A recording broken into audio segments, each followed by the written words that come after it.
Uno de los mayores inconvenientes que tiene el flash es la dureza de su luz. Esto hace que se produzcan desagradables brillos en las superficies de los objetos que fotografiamos.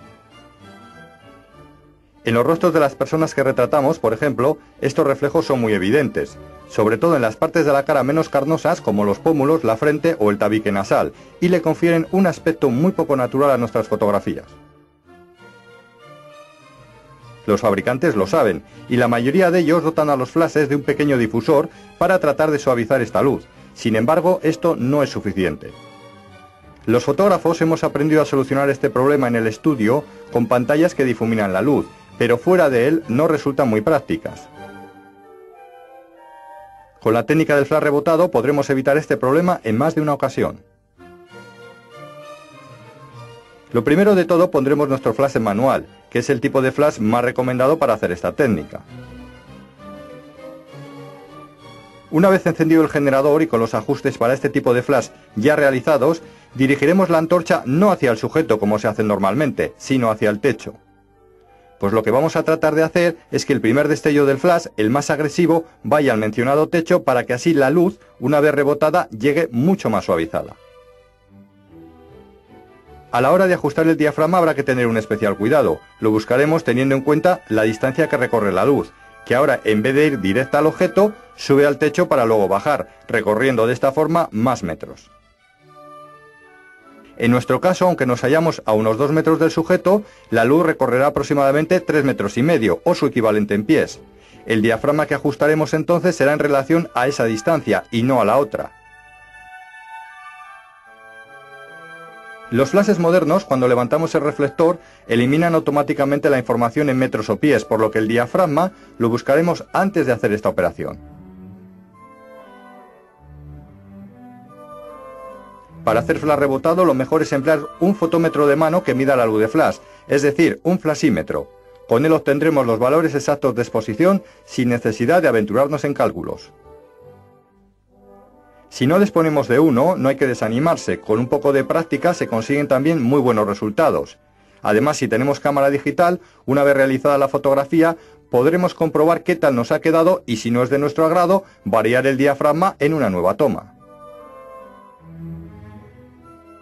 La técnica del flash rebotado es ideal si te gustan las luces suaves a la hora de iluminar los motivos. Si la realizamos en interiores es preferible que el techo sea blanco y a la vez uniforme, lo mismo que la pared, si decidimos rebotar sobre esta. Para poder hacerlo necesitamos un flash cuyo cabezal pueda girar o si no desplazarlo del eje de la cámara. Este tipo de iluminación produce otro efecto añadido aparte del de suavizar la luz, y es conveniente colocar un reflector o cartulina blanca al otro lado del objeto para rebajar, si así se desea, el contraste lumínico que se va a crear. Ese mismo reflector nos va a facilitar realizar esta técnica en exteriores o en lugares donde no dispongamos de un techo blanco. Una precaución: tanto si decidimos rebotar al techo como a la pared, deberemos tener mucho cuidado con el ángulo de orientación de la antorcha. Si lo colocamos para que el haz de luz golpee justo por encima del objeto, la luz caerá más atrás de él y no lo iluminará.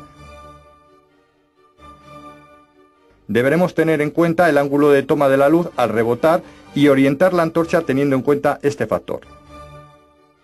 Haciendo que el haz de luz golpee antes de la posición del motivo, no tendremos problemas.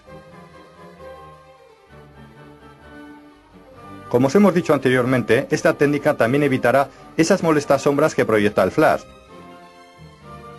Observa estas dos fotografías. En la primera el flash va directo sin rebotar, las sombras del fondo son muy evidentes. En la segunda, en cambio, aplicamos la técnica del flash de rebote y las sombras han desaparecido.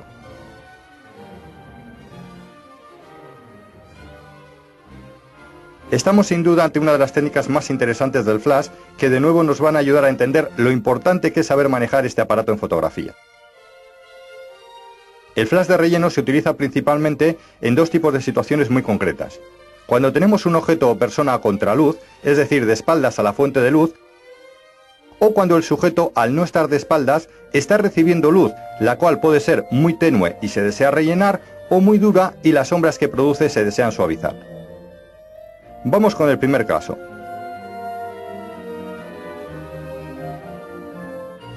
En este tipo de situaciones, el contraste que se crea entre el sujeto y el fondo resulta insalvable para la película o el CCD digital, que no pueden registrar correctamente ambos elementos a la vez. Si medimos al objeto, este quedará perfecto, pero perderemos el fondo. Si en cambio medimos al fondo y aplicamos la medición a toda la escena, quedará un bonito efecto de silueteado sobre el objeto. Esta es la técnica más utilizada cuando se fotografían objetos a contraluz sin flash. Los mejores momentos para realizarla son los días soleados, cuando el contraste entre el sol y la sombra es muy fuerte, o en los atardeceres de estos mismos días, o cualquier situación en la que se produzca un fuerte contraste de luz entre el sujeto y el fondo. Como veis, los resultados suelen ser espectaculares. Pero si lo que queremos es exponer bien tanto el primer plano como el fondo, no nos quedará más remedio que utilizar la técnica del flash de relleno. Si el día está soleado, es muy conveniente colocar a las personas en la sombra. Esto permite un respiro a la persona que se va a fotografiar mientras nosotros realizamos los ajustes necesarios. La forma más sencilla de hacer flash de relleno es utilizando un flash TTL. Pondremos la cámara en programa, encenderemos el generador y tras vigilar el intervalo de distancias donde debe estar la persona, solo nos queda encuadrar la escena, enfocar y disparar la foto. La cámara y el flash se encargarán de hacer todo por nosotros. Sin embargo, este sistema no siempre es el más recomendable, pues en condiciones de mucho contraste, sol del mediodía por ejemplo, suele dejar los fondos quemados, mientras que en días nublados estos pueden aparecer algo subexpuestos. En otras condiciones de luz más normales, los resultados en cambio son muy satisfactorios.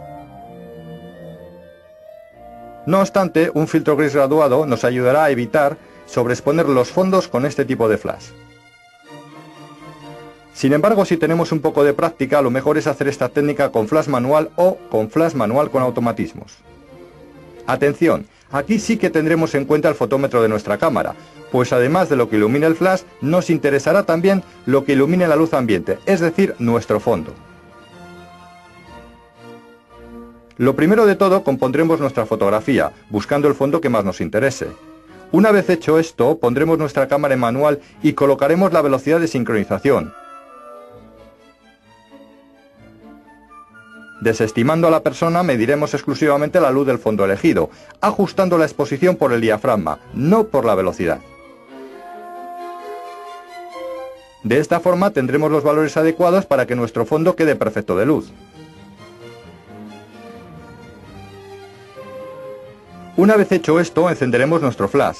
En la pantalla aparecerá el diafragma que habíamos colocado al medir nuestro fondo. Si no es así, lo buscaremos nosotros. También aparecerá una distancia en metros o pies, que no es otra cosa que la distancia a la que tenemos que situarnos de la persona a fotografiar. Si lo hicimos con flash manual, aparecerá una única distancia. Y si lo hicimos con flash manual con automatismos, más recomendable, aparecerá un intervalo donde colocar a la persona.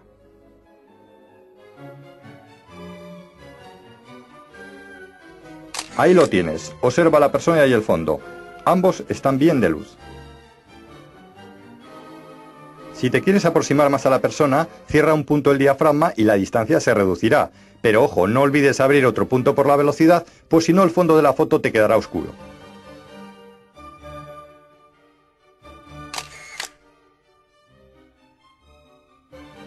Si tienes un flash que te permite ajustar la potencia, esta operación te será más sencilla. Según varíes esta, te irán apareciendo las distancias a las que colocarte de la persona. Como el diafragma no cambia, no tendrás que compensar la exposición por la velocidad. Por último, otra cosa importante que debéis saber. El flash tiene que estar ahí, pero no se tiene que notar. Hay que tratar de evitar fotos de este tipo que hacen muy evidente su presencia y le confieren a la imagen un aspecto artificial. Una vez colocados a la distancia que nos manda el flash, reduciremos su potencia si éste nos lo permite, o si no, cerraremos 1 o 2 puntos el diafragma de la cámara. Al hacer esta operación en nuestro flash es posible que aparezcan nuevas distancias, sin embargo, nosotros no nos moveremos de la posición inicial, el resultado será otro.